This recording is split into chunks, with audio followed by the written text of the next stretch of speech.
అందరికీ నమస్కారం. నేను మీ జగదీష్ టంకాల. ఈరోజు ఆర్ నారాయణమూర్తి గారి గురించి మాట్లాడాలి.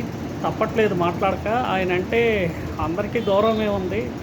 పీపుల్ స్టార్గా ఆయన కోట్లు సంపాదించే స్కోప్ ఉండి కూడా సంపాదించుకోకుండా ఆయన సాధారణ జీవితం గడపడం అందరికీ ఆదర్శమే. కానీ ఈరోజు ఆయన వివాదాన్ని ఎక్కడ మొదలైందో తెలియదు. ఆయన వివాదాన్ని వేరే ట్రాక్ తీసుకెళ్తున్నారని నాకు అనిపిస్తుంది.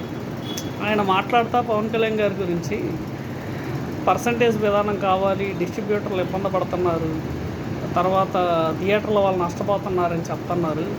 ఆర్ నారాయణమూర్తి గారు, సార్ మాట్లాడొచ్చు, మీరు ఏదైనా మాట్లాడవచ్చు, మీకు ఆ హక్కు ఉంది. కానీ ఏంటంటే ఇక్కడ సిచ్యువేషన్ అది కాదు.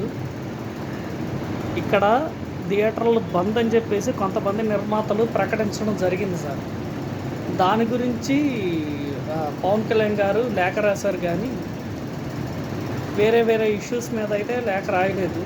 సో దయచేసి మీరు ఈ విషయాన్ని మరోలా అర్థం చేసుకోకండి. పవన్ కళ్యాణ్ గారి ఉద్దేశం అది కాదు, వేరే ఉంది. బట్ ఇక్కడ మీరు ఇష్యూ మాత్రం వేరే దానికి తీసుకురామాకండి. ఈ ఇష్యూ అయితే థియేటర్ బంద్ గురించే కేవలం జరుగుతుంది. అంటే మిమ్మల్ని విమర్శించాలని కాదు, మీకు వివరణ ఇస్తున్నారు. అర్థం చేసుకుంటారని ఆశిస్తున్నారు. Thank you.